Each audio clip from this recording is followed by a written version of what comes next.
Coming up on this edition of Wake Up Carolina. 5, 6, pick up sticks and make a sculpture you can play in. A popular North Carolina art exhibit won't be sticking around too much longer. Remember these? Well, Legos aren't just for kids. Find out how these little toys can bring out the inner architect and builder in all of us. What has 4 legs, a tail, and is golden all over? UNC's furriest celebrity. See if you can handle the cuteness. We have the news to start your day. Wake up, Carolina.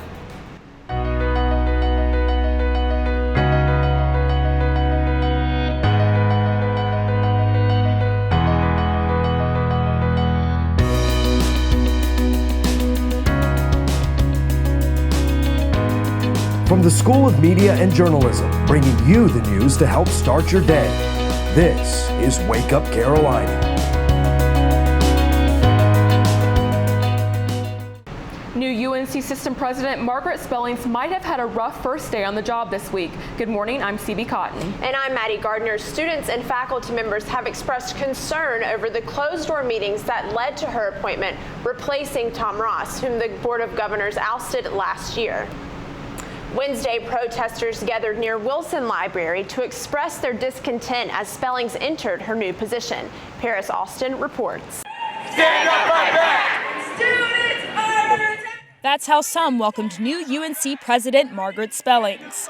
Why did they do this?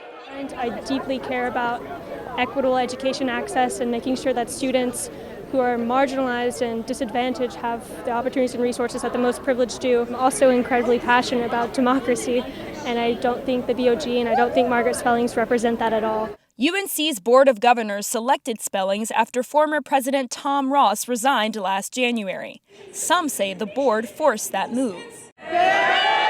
Students are upset because they weren't part of the selection process, and because they feel Spellings represents things UNC doesn't support as a public university.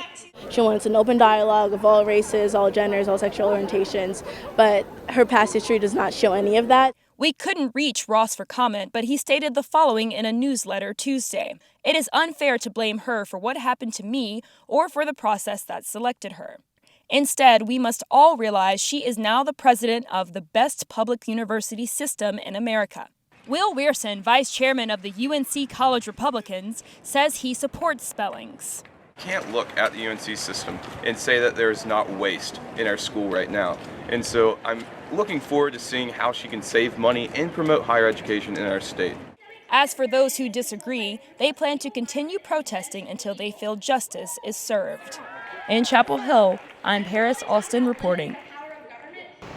Spellings will serve a 5-year term as president. In an email Tuesday, she announced plans to travel to all UNC system campuses to hear students and faculty's concerns. The work of one North Carolina artist won't be sticking around much longer. It's the last year to branch out for this one, folks. Take a look. Doherty's sculpture, crafted out of sticks, it's the perfect play place for little Henry. It's really the ideal maze for someone his age. He loves to play hide and seek. Each year, groups commission Doherty to create environmental works made out of wood, branches, saplings, and twigs. This one here is made of red maple sapling and sweet gum. He completed the sculpture in 3 weeks with the help of local volunteers. Interim director of the North Carolina Botanical Garden, Jonathan House, says the creativity behind the sculptures is what he loves most. And you can make of them what you want. They are either ghost-like figures or they're castles. It all helps people understand that nature turns into whatever we want it to. And for Henry, this is nature he will always enjoy. The North Carolina Botanical Garden is open Monday through Fridays from 8 a.m. to 5 p.m. and on Saturdays from 9 a.m. to 5 p.m. Doherty's sculpture will stand at the garden until December of this year. What began as a quiet gesture to honor unmarked graves in the old Chapel Hill Cemetery is now at the center of controversy. Aaron Wygant gives us an update on the cemetery's monument and why the town removed it. In early February, this monument was delivered to the old Chapel Hill Cemetery. It marked the spot where 361 unmarked graves were discovered. But now the marker is gone, disappearing as quietly as it came. I got a phone call from the press saying, "Did you know about this?" No. But nothing came from the town that it was being done or had been done. By the time Moore got to the cemetery Monday night, he saw nothing but a patch of dirt where the monument once stood. The monument that his advisory board spent 3 months working on, and the monument the town removed without telling him. We have had no communication from the town about any aspect of a problem with it, what was done, how it was done, why it was done, nothing. Mayor Pam Heminger asked workers to remove the marker Monday after saying she received complaints from community members about the stone's wording. The term persons of color is sort of an archaic terminology. It was popular sort of during the Jim Crow era. It doesn't really reflect our community's values, I don't think. But the wording wasn't the only issue Skowronski noticed. She also worried that community members were not given enough time to contribute their ideas to the cemetery advisory board. There were people who thought they should have been involved or would have liked to have been involved that were surprised to see it happened without them. And then I think there were people who just kind of wanted to know where it came from. It seemed sort of out of the blue. Almost as out of the blue as it was for Moore to hear that there were concerns with the marker. There's been no contact with us about any negative comments. There's been nothing. And there will continue to be nothing in its place until the mayor and town council can decide how to proceed. In Chapel Hill, I'm Erin Wygant. The town council is currently working to address how the unmarked graves should be honored and remembered. Legos aren't anything new, we know that. And in fact, you've probably played with them when you were a child. Elise McLothian takes us back to our younger days to explore why playtime is still so important. For decades, LEGO designs have helped build imagination into reality. Here you can see cartoon characters like The Simpsons, Spock from Star Trek, and even Disney princesses become real. The Legos remain still, or with the help of an app like this, they can move. All the work that goes into building these designs is just plain fun for IT professional Dave Voltaggio. Basically started getting into robotics, which is what I really enjoy doing. So I've built like robotic arms that I can wear and control and stuff. Dr. Bowen White is the author of Why Normal Isn't Healthy. Dr. White says there are a lot of playtime benefits, and he should know. He dresses up like his alter ego, Dr. Yanko, in order to bring more fun into his workplace. The idea of getting back in touch with the wonderful traits of the child is what I'd call as suspiciously healthy behavior. Dr. White also says family members who have fun together have healthier family systems. Voltaggio and his cousin Joe Evangelista work on their Lego designs together. Voltaggio says he enjoys the time he's spent with his cousin. Being creative and building with things and coming up with a thought and then being able to put it out and actually have it. This massive train design involves many moving parts, and they've spent hours designing it. For them, this means more time they've spent together having fun. In Chapel Hill, I'm Elise McLothian. Check out the LEGO Brick Universe in Raleigh for creative displays and the chance to design a few of your own. The event will be April 1st through the 3rd. Now let's turn to meteorologist Matt Jones for a look into this morning's forecast. Matt, what can we expect today? Thanks for joining us at home as well. So now we transition from February into March, and with spring break on our minds, we're trying to expect some warmer temperatures. We're looking highs in the mid 60s for March. This is an average, as well as the low and the low 40s. Also, we could see an increased rainfall. We saw a lot of rain in February, but we could also see even more than that come March. So we're looking today, 10 a.m., we're looking at 42 degrees. We increased to our daytime high around 48 degrees. This is just for the hour-by-hour forecast for today. And then extended for this weekend, we're looking at Saturday, high of 55, Sunday, a high of 57, and the lows in the mid to upper 30s as well. So on Sunday, we can expect sunshine and beautiful skies, but a slight chance of rain on Saturday as well. So we might see a few showers as we leave the Duke-Carolina game, but we'll have more on that coming back up in a bit. Thanks, Matt. We'll check back in with you for a full weekly forecast coming up. He's leaving paw prints on campus and on our hearts. Holden the Golden is live in our studio. Stay tuned.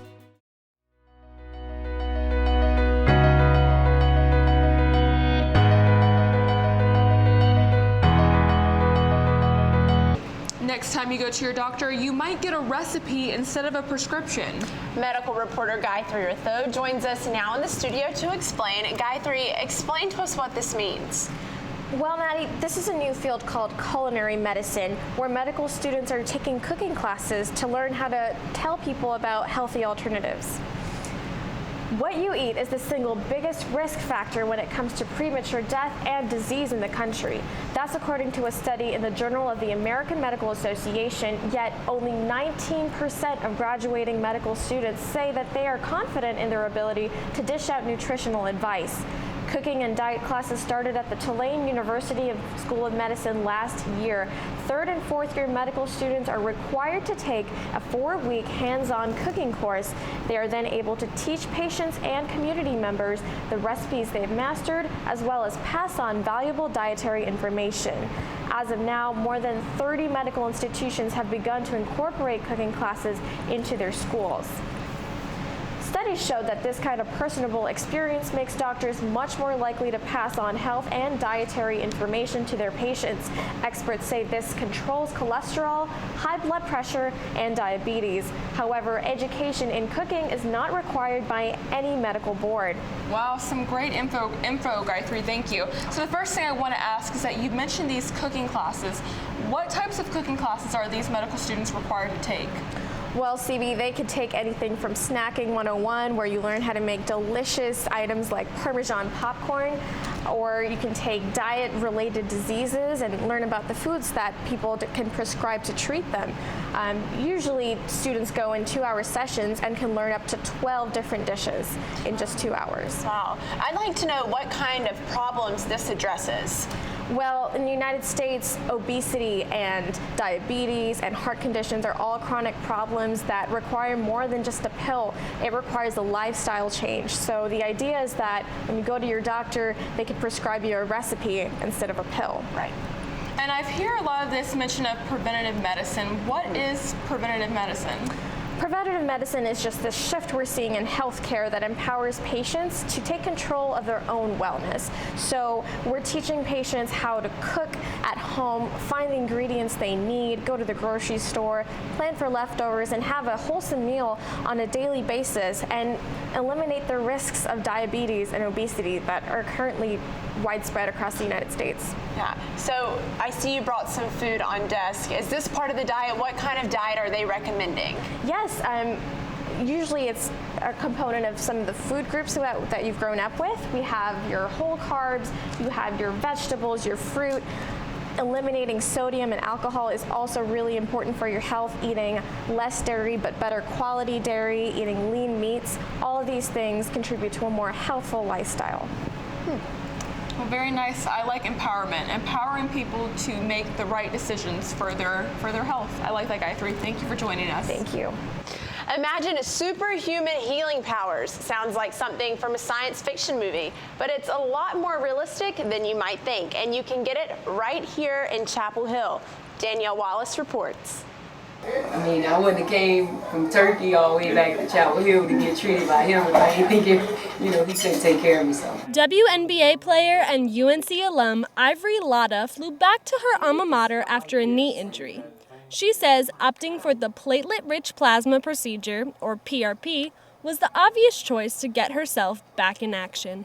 When I went up for the layup, I just felt my sharp pain in my right knee, so before I hit the ground, I just grabbed my knee, and right then and there, I knew something was wrong, and I texted Dr. Stafford, told him what happened. Dr. Harry Stafford did take care of her. We basically take some blood from the patient.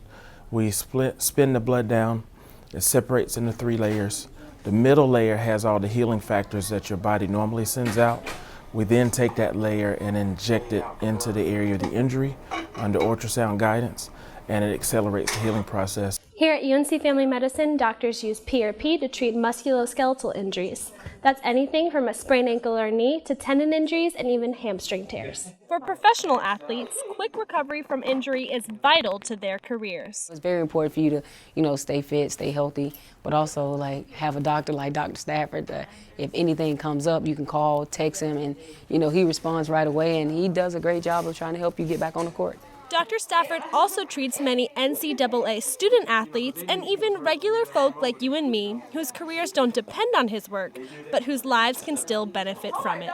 In Chapel Hill, I'm Danielle Wallace, reporting.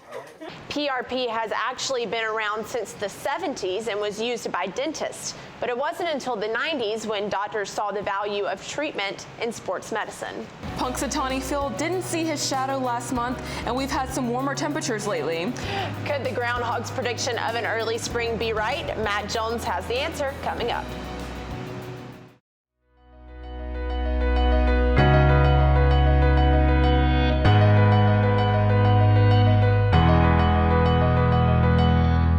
Hey, good morning. This is meteorologist Matt Jones back in your weather center. Thanks for starting your Friday morning off with us. So we got a lot to talk about, like we talked about earlier. We're transitioning from February-like temperatures into March. So what does that mean? Right behind us, we see the graph. This is rainfall, this bright blue column that we have. This is the amount of rain that we got in February, and you can see the increase as we get into that third column, which is March, for the amount of rainfall. So we're increasing our amount of rainfall just around 4.5 inches. We actually broke that record, or that number, last February. So we can see an increase and more rain, that is. So lows, we're looking at an average about 41 degrees. So it's going to be around the low 40s for the, especially for the beginning of March. And then we look at the highs, we're looking at 64 degrees as a daytime high. And this is the average and will continue throughout the month. So right now, our surface analysis map, we see a low pressure system that's just developing off the coast. This will strengthen as we get into the overnight hours. This is why we saw a little bit of rain when we woke up this morning and the pavement was a little bit wet. As we look into tomorrow, we see that low strengthening off the coast and becomes a massive storm. We could actually see some residual wraparound precipitation. What I mean by that is that we have this low system just off the coast, and we could see just a little precip and some rainfall come over from the north just in from Virginia that could give us a little bit of rain as well come about Saturday night into early Sunday morning. Then we look at the Sunday, the decrease of clouds will go throughout the entire day, and then a high pressure system will linger just as it sets itself up over Georgia and bring nothing but sunny skies for the rest of the day. So it should be an absolutely beautiful Sunday. Tonight, we're looking at temperatures near freezing, a light breeze as well, mostly cloudy skies. A few of us might see some freezing temperatures as well. Tomorrow, we're looking at a high 55 degrees, a light breeze, not as breezy as we saw the last couple of days, but still enough to keep a jacket on and be a little bit chilly. So for our extended forecast, Saturday, there's our increasing clouds the rest of the day. Beautiful sunny skies on Sunday as well, and highs in the mid to upper 50s throughout the weekend. So it's absolutely going to be beautiful. You want to get out there as well. So just how much rain are we expecting, and will it cause any problems for the Duke Carolina game coming up on Saturday? We could see a little bit of chance of rain, but that won't happen until after the game. So 4:30, when we're starting to make our way towards Durham, we're looking at 54 degrees for a temperature, cloudy skies, and then by tip-off at 6:30, we could see 51 degrees in cloudy skies as well. So you might want to bring a jacket, but after the game. So you might see a stray shower cause a little precipitation falling from the sky, but hey, it shouldn't be too much and won't affect us too bad. So for our 5-day forecast, we're looking at Saturday and Sunday, beautiful sunny skies like we talked about, but then we look at the rest of the week, sunny skies starting Monday, Tuesday. We see a little cold front come through on Monday. This is 61 degrees, keeping us in the low 60s, and our temperatures, the low for Sunday night, 33 degrees, and then Monday, we're looking at a low around 41. Tuesday, Wednesday, as we get into warmer temperatures, we can actually see March-like temperatures, 70 degrees on Tuesday, 62 degrees on Wednesday, and then also we see some clouds coming in. So it's going to definitely warm up as we get over into the beginning of our next week. And then we also could see, especially with spring break coming around, we could see some warmer temperatures just in time for that. Absolutely, but even if it does rain tomorrow, nothing will be able to damper that sweet victory over Duke that I know the Tar Heels are going to take. Absolutely. I'm going to put a rain jacket in my purse, and I'm prepared to celebrate once we win. Sounds good. Thanks so much, Matt. No problem. The trip to Duke might be short, but guard Grayson Allen has a long history of foul play. We have the story after the break.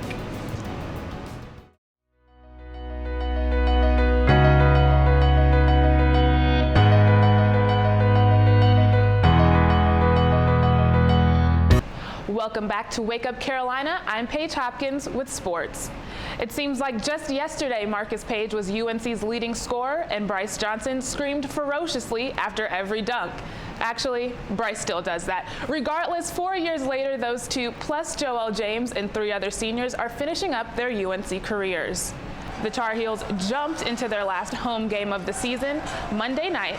The game against Syracuse almost fell by the wayside as it was overshadowed by the senior night ceremonies, which were pretty emotional. Bryce Johnson, Joelle James, and Marcus Page were each highlighted at the end of the game. The speeches led to Roy Williams tearing up here as seniors said their goodbyes and thank yous. Even though these guys won't play in the Dean Dome again, they do have high hopes to make deep runs in the ACC and NCAA tournaments. As basketball season winds down, baseball is just getting started. The Diamond Heels dominated the Eagles Wednesday afternoon, but the win didn't come easy. UNC battled back from a 5-3 deficit during the top of the 7th inning. The Heels finished the game 11-6, making this their 5th consecutive win in a row. Next up for North Carolina is a 3-game series against Fairfield. Let's jump back into some hoops and take a look at how the women's basketball team ended their season. The Tar Heels finished the regular season on a low note with an excruciating 57-93 loss to Duke, and on senior night at that, but they hoped to turn around in the ACC tournament. That didn't happen. Sophomore guard Jamie Cherry sent the first-round matchup against Pitt into overtime with this 3. You can just feel the excitement here as hopes of the second round were kept alive. Unfortunately, overtime didn't go well for the Heels, and they lost the game 72-82. But on a higher note for women's basketball, our very own Stephanie Watts was named the ACC Freshman of the Year. And that's not all. Watts is also the only freshman on the All-ACC team. She earned second-team honors. During her premier season, she averaged 14.7 points and 7.2 rebounds per game. The men's basketball team will also end regular season play with a game against Duke tomorrow night. The Tar Heels haven't played consistently up to their potential yet this season, and in order to get a W at Cameron tomorrow, the Heels will need a lot less of this careless ball handling. Ugh, yikes. And this sloppy play here. And they'll need more of this offensive productivity from Marcus Page and involvement from other players other than leading scorer Bryce Johnson. You gotta love this dunk from Isaiah Hicks here. Awesome. Energy and effort will be the major keys for the win this game per usual. Now let's see what the Blue Devils have done since we last saw them during that disappointing loss in Chapel Hill. The Blue Devils are now 11-6 in the ACC and 22-8 overall. Their last loss at home was to Syracuse about a month and a half ago on January 18th. And probably the most painful stat, Duke has won the last 4 matchups against UNC. It won't be easy to get the win at Duke. Those Cameron Crazies have been preparing for this game for a while now. Wake Up Carolina's Brett Thompson made the journey down Tobacco Road to investigate their preparations and controversy surrounding guard Grayson Allen. Tint checks. Shasheskyville residents flock to the headline monitors, let them know they're there, and check in via a cell phone app. It's how the monitors keep order among hundreds of eager residents who are lined up to see their Blue Devils take on the Tar Heels. But Duke didn't enter the week without controversy, as sophomore guard Grayson Allen was caught trying to get a leg up on the competition. So I didn't see it actually happen in real life, but things you should know is that the Florida State player was actually holding and pushing him the entire game and hit him in the head right before the trip occurred. I'm sorry, I'm not sure what you're talking about. I didn't see any tripping at all. Despite what they say, there's still more controversy surrounding Allen. As we've previously investigated on Sports Extra, Allen bears a suspicious resemblance to Senator Ted Cruz, who, according to 38% of Floridians, could be the Zodiac Killer. That begs one obvious question. Is Grayson Allen the Zodiac Killer? Well, I'm pretty sure Grayson was not alive when the Zodiac Killer was around, so my answer is no. Only people I see Grayson Allen killing is, just all the poor UNC players that just had to make their way onto the court. But would Duke students still support Grayson Allen if he were the Zodiac Killer? Yes. Absolutely. Probably even more. I think it's official. 2 months in a tent have made these guys lose their minds.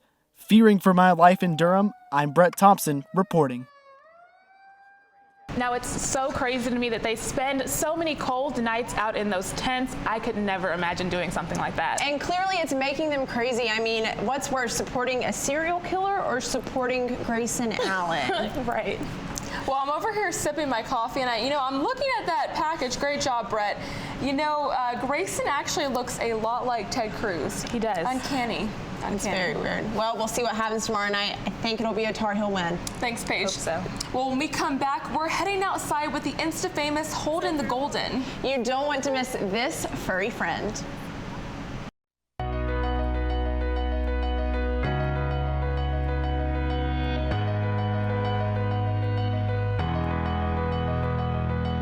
Welcome back to Wake Up Carolina.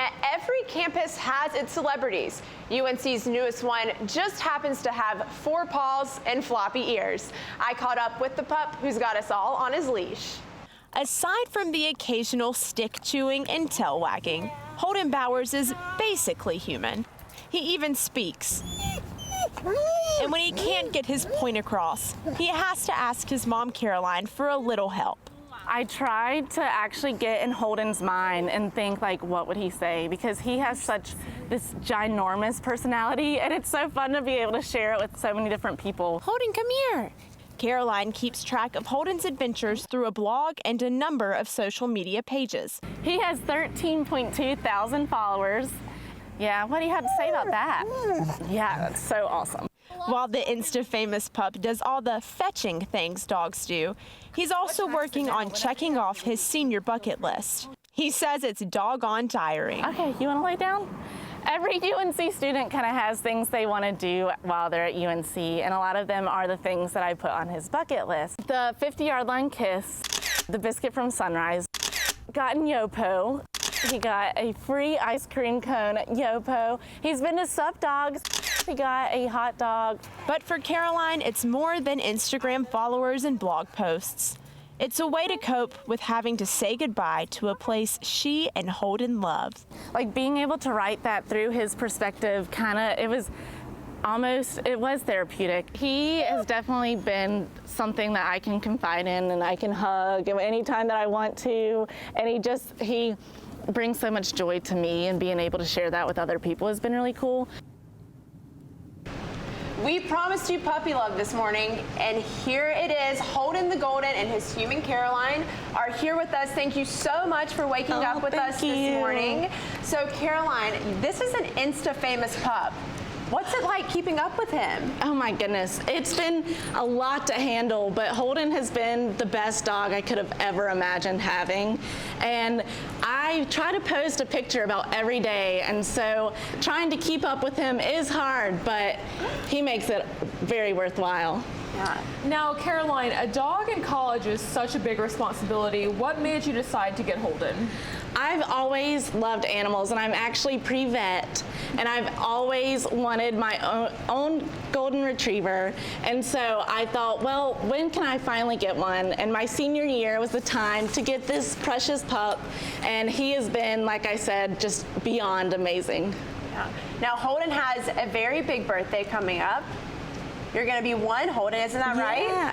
Yeah. So, Caroline, tell us how you're going to celebrate. He's actually going to have a big first birthday bash on campus that's going to be open to the public. And I'm actually going to make it a fundraiser for the local animal shelter, Orange County Animal Shelter. And so hopefully people that come can bring a donation or bones that we can donate and help other puppies. And then also people can get to see Holden in person that haven't yet. So I think it's going to be a really good experience. Holden has been so well behaved. I think he's just now getting tired. But if this is not the best way to start your day, CB, am I right? Yeah, I don't know what it is. I don't know what it is. Holden, Caroline, thank you so much for joining us, sweet boy. Oh my gosh. Thank you. We'll definitely be there at his birthday. Absolutely. That does it for this edition of Wake Up Carolina. Have a great day, folks.